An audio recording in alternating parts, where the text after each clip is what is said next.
bismillaahi raxmaani raxiim kusoo dhowaada jaanka maalmaha waxaan idiin soo gudbinaynaa qiso aad u xiiso badan. qisadani ayaa waxay dhex martay imaamu abu xaniifa iyo ruux ganacsada ah. habeen ka mid a habeenada ayaa imaamu xaniifa oo meel fadhiyo ayaa waxa u yimid nin ganacsada ah. markaasuu wuxuu ku yidhi imaamkii, muddo dheer ayaan waxaan meel ku aasay lacag aad u fara badan, waxaana halmaamay meeshii aan ku aasay, marka waxaan doonayaa inaad arrintani xal igu raadiso.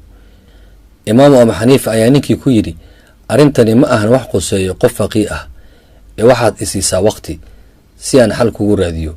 imaamkii wuxuu bilaabay inuu arrintani xalkeeda ka fikirayo. kadib wuxuu ku yidhi ninkii, waxaad aadaa gurigaaga, waxaadna dukataa salaad ilaa uu waaga ka baryayo, waad xasuusan doontaa halka aad ku aastay lacagtaada hadduu alla yidhaahdo.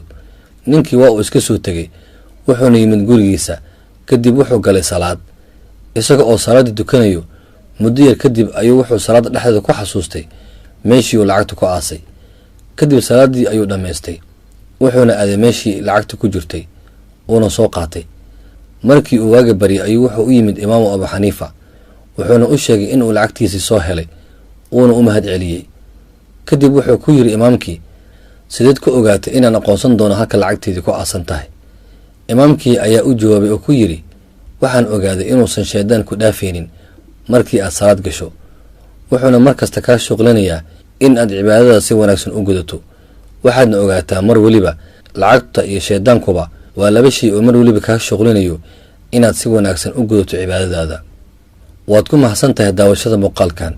haddii aad ka cusub tahay jaanka maalmaha, fadlan sabskaraab dheh, gambaleelkana riix si ay kuu soo gaaraan waxyaaba cusub aan soo dhigi doono. mahadsanid.